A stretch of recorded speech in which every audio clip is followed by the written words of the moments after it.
Hey guys, welcome to the ace match between new star hostos Freaky and TSL.Polt of the IPL5 Korean Regionals. It is a TVZ on GSL Metropolis. Freaky took game number 1, but Polt answered back with a quick and easy win in game number 2. Maybe it wasn't quick and maybe it wasn't easy, but Polt sure made that look very easy. If I was in Freaky's shoes, I'd think about going all in this game just because Metropolis can be a hard map for Zerg, just because, well, put a few tanks here, and look at all the bases Terran can get.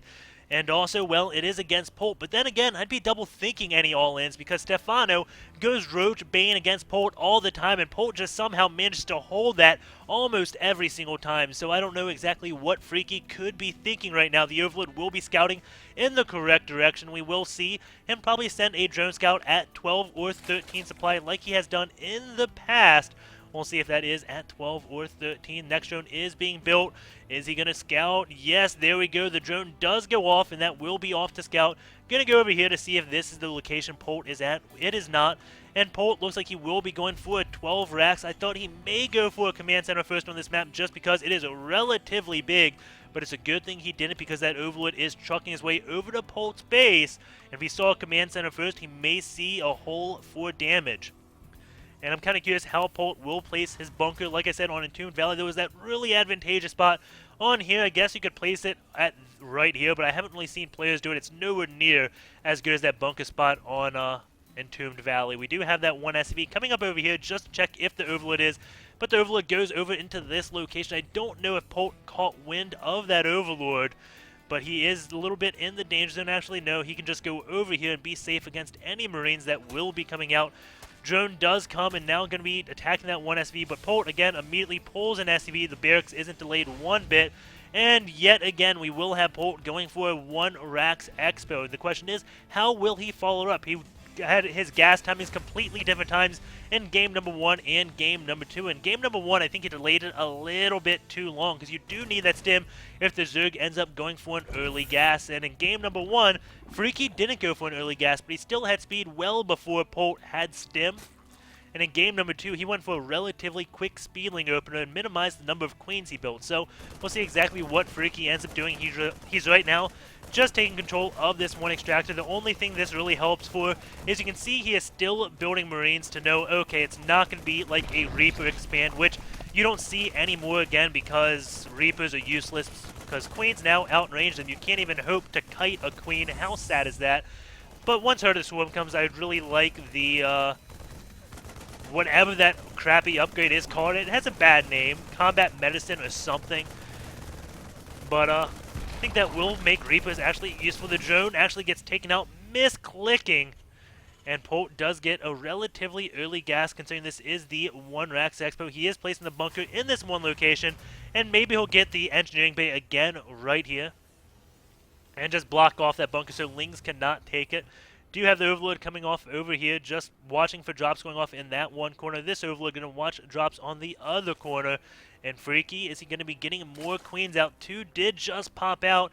Is he going to start a spine in about 10 seconds? Or is he going to be getting more queens? And actually, you saw the 1 Rax CC into the gas, so he doesn't have to get a spine crawler for another, about at 5:40, 5:45 is when he needs to start one. If he doesn't, then he's in trouble if Hellions do end up coming. Freaky, of course, does know the gas timing, so he probably knows the exact times Hellion may be coming by. And a Ling did come around, get some scouting information, sees that second gas by Polt, and that is... Oh, no, he doesn't see the second gas of Polt. I thought the Ling actually got in to see that, but no, he did not. And there we go, yet again, the engineering bay being placed on top of the bunker, making it really hard for any all-in to work, because if Banelings come, they have a long way to travel to get to that bunker, a lot of time to be targeted down. And again, it looks like the same exact opener from game number 1, getting 2 more barracks as the factory does land on this reactor and going to be producing Hellions. The question is, does he get Marauders as well? And again, just Overlords just watching for any type of drops, getting in great positioning. All this dead area is going to be covered by Overlords. We see a really fast third base out of Freaky, and he is going to be getting more queens. So he is up at 4 queens, which can deal with Hellions, but if the Hellions again run by, this can be a relatively dangerous time because once the third base comes up, he's going to have a lot of area to cover with the Queens. If the Queens are defending right here, the Hellions run by. They still have a long way to get into the main. We do see even a 5th Queen coming out and a 6th Queen coming out. So there's no way that Freaky is going to be putting on pressure. Once these Hellions see 6 Queens, it would be wise for Polt just to take another base and go up on 3 bases, because there's nothing that Freaky could really do to punish that, especially getting these, well, that's double Evo Chambers. I thought they were spine calls at first. But no, that's 1 spine and 2 Evo Chambers. These Hellions do see the 4 Queens, see this 1 hatch, and Polt, is he going to start a command center to try to make up some type of magical timing with these Marauders and Hellions still? And it looks like he's going to keep on going with Marauders and Hellions, so he's like, okay, well, Queens don't really do that well against Marauders and Hellions. Polt actually being uncharacteristically supply blocked right now. Supply Depot had about 15 seconds, so that is a semi-long supply cap, but it's only holding up 2 Marines. Has to start another one, though, because these Marauders are coming out. He's going to be producing more. An instant supply cap out of Polt. 78, so maybe I was misspoken there. Overlord is going to be coming in from Freaky at the 8:30 mark. Hellions, again, just keep an eye on all these Queens, trying to get a run by, but with these double Evo Chambers, there's no chance in that. However, that double Evo Chamber does allow these tumors to be taken out. The Queen's on top of the tumors. This Overlord is going to see everything. He's going to know it's going to be Marauder Hellion, and he's going to be able to easily defend against that, I would assume. The question is, does he know how to defend against it? He is getting 1-1 on his Lings, getting Roaches out, getting speed, so it looks like he will be setting himself up for a relatively good defense, but Polt is moving out right now. Hellions are staying back to get repaired, and then they will be making their way because they're so much faster in this bio, they will easily catch back up. Polt does have Stim timed up with this. It is Combat Shield with Stim. In game number 2, it was +1 attack and Stim. So this time, mixed in a few more Marines, getting that Combat Shield. We'll see what difference that does make. A lot of Hellions streamlining across the map. Scan goes down. Those Queens were attacking their own rocks. I'm not sure that's what he wants to do right now. Or maybe it is. Those Lings will kind of funnel up in this one location. Those Queens going to be going down to those Marauders. Bainley's trying to connect, but they immediately turn around. And Queens with some nice transfuses. Those Bainlings exploded a lot on the Marauders. Marauders still alive. Hellions getting in a really good position to do max damage against those Queens. And Polt has come up with a beautiful timing. This third base looks like it will be falling. Polt just streamlining more units in across the map. There's a lot of drones that will be toasted. It looks like that was 11 or 12 going down. And Roaches and Lings going to try to pick off the, well, reinforcements, but they're just going to go for a counterattack, taking a lot of losses. And keep in mind, Polt has that beautifully placed bunker. And Polt now switching into tank production. And will he continue to press on into the main base? There are a handful of Roaches and Spine Crawlers, but I don't know if Freaky would be able to hold any attack. Polt just taking off a lot of tumors, and looks like he will be retreating. Very happy with taking out that third base, and now just checking, make sure there's not a fourth base. Doesn't actually go up to this one location, which is a little bit odd. We're only taking the Hellion a few more seconds.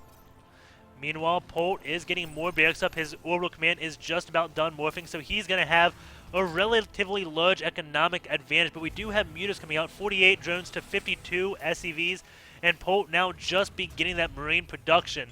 And these mutas could do some damage. There's only 5 of them out. And Polt again getting missile turrets. Did he throw a scan? No, he did not. Just knowing that mutas are going to be a possible follow-up, and he does not want to be caught with his pants down. When you're ahead, just play safe and get more ahead, as Artosis would say. And that's exactly what Polt is doing. Mutas are going to come in and be like, oh, there's a missile turret. And he can kill a few SCVs, but Polt killed 14 drones, and that is definitely a handful of drones. And now going to do damage to this command center. Maybe smarter just to pick off a tech lab or get those SCVs building buildings. And Polt going to be going up on 4 command centers, because once he starts building that tank production, again, very nice spots to place tanks and take a lot of bases. The only ways in are over here and here, where tanks can easily cover. So once he does that, he can just mass up a lot of tanks. Mutas are going to be catching the Hellions. Hellions will be forced to retreat. May lose one Hellion, but that really just free for Polt right now. He does not care all that much about his Hellions, unless he lost every single one and then have to worry a little bit about Lings. We'll see if he even bothers to repair them. Tanks now getting sieged up. This one bunker, I don't think it has had a Marine in it. all this time. It's a little haunted, I guess. Polt getting a few more missile turrets around his base to protect his add-ons. It looks like these Hellions want to do a little bit of a run-by, but Freaky does have a handful of roaches, which could deal with them. And the Mutas, of course, will deal with the Hellions as well. Not many drones at this one base. Even going to be going into gas, so Hellions won't be able to do a thing. He is going to see the 4th base timing, and now losing a lot of those Hellions. But as I said, Polt doesn't care all that much about the Hellions. They're nice to have, and they would keep a little bit of map control. But again, Freaky has Mutas, and that will just dominate the map. Not much Polt can do with those Hellions. And does have 4 command centers up, it looks like, but this one's still just hanging tight. The SCV is going to be mining out this patch really fast. Handful of Marines just standing by, waiting for the Mutas to come, because they are bound to come. Going into the upgrades, the Marines are at 1-1, Mutas are at 0-1, and Lings are, I believe, at 1-1 as well, working on 2 for the attack. And we'll say that Tech Lab will get sniped, and he switches over to a tank. It'd be much better to snipe this one Tech Lab, and now Polt can repair this. And he takes absolutely no losses, only damage, and repairing is very, very cheap.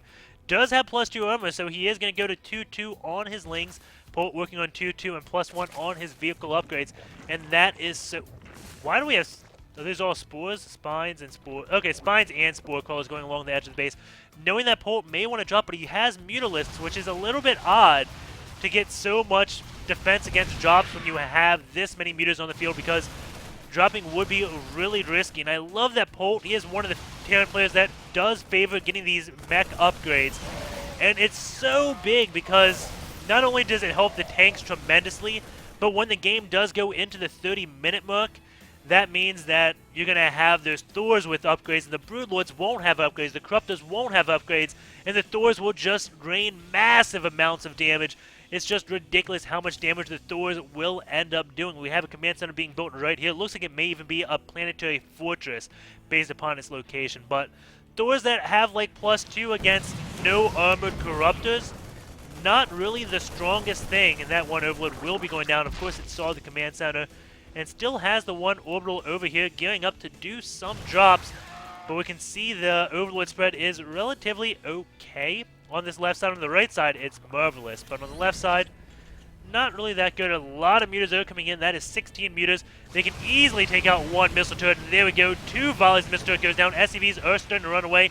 Polt is going on an attack. So, doesn't have that much to defend against. As you can see him laying down a line of Marines as he does take another base. These Mutas maybe will clean this base up. Marines getting into position. And what would be great are bird banelings right now to pick off these Marines. But there are no such thing. Another Spire is on the way so he can get double upgrades. Or maybe a missed a drop. No, there's a Spire up, so. Gonna be going for that double Spire. That's a lot of Banelings that are morphing in. But Polt has quite a few tanks. They are at +1, but these Banelings do have +2 armor. And this is gonna be a really hard defense for Freaky as all his Banelings are clumped up. That's not what you want against those tanks. He is just going to be exploding on those Thors and now going to be backing off. 3 tanks still remain alive. 161 supply, 2 176 of Polt, and Polt is going to keep going in. We do have Freaky not really killing that many SCVs. A lot more Banelings are morphing in of Freaky. And this will probably be enough to hold on just a little bit longer. But this is a big sacrifice of his army. That's a lot of supply that he is going to be losing.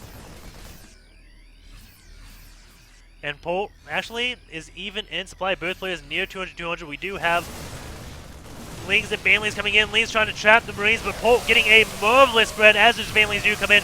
Lings come in from the top, and all of those Marines have been cleaned up. But more Marines and a Thor is on the way, so will Freaky be able to pull off another defense? It is equal in supply, but Polt is ahead in the army by about 40, and he is going to be losing this natural hatch, and Polt just going on so many bases. This is an orbital command, not a PF. Really odd spot to morph an orbital, but Polt saying, I am ahead. I don't need that PF. I'm going to just lift it up and take another base. The Hive is on the way, and that looked like, was that bird Banelings? No, that was just Banelings on the high ground. And it looks like Freaky may be able to hold on, but he has been set behind by so much. He kept a lot of those drones alive, which is good. And maybe I'm wrong. He may not be set extraordinarily hard behind. 72 army supply though versus 105 still. And now these drones are going to go down. And this hurts so bad. About 30, 40 drones now just falling. More Lings and Roach is going to come in, clean up these Marines. The medevacs are not there to help, and Freaky will be able to hold on. We do have Lings trying to run by, but against a planetary fortress, that is not going to work. And I guess he does have his hive, and that's always good, but these tanks are guarding this area, so Freaky may not be able to protect his hive. These 5 Marines with 2 medevacs are just being so annoying. 3 infestors are about to pop, and he needed those about 5 minutes ago, at least 3 minutes ago. Lings are going to come in. Those 5 Marines are going to get cleaned up. These tanks doing an extraordinary... Oh my god, those Marines do not get cleaned up. Are you kidding me?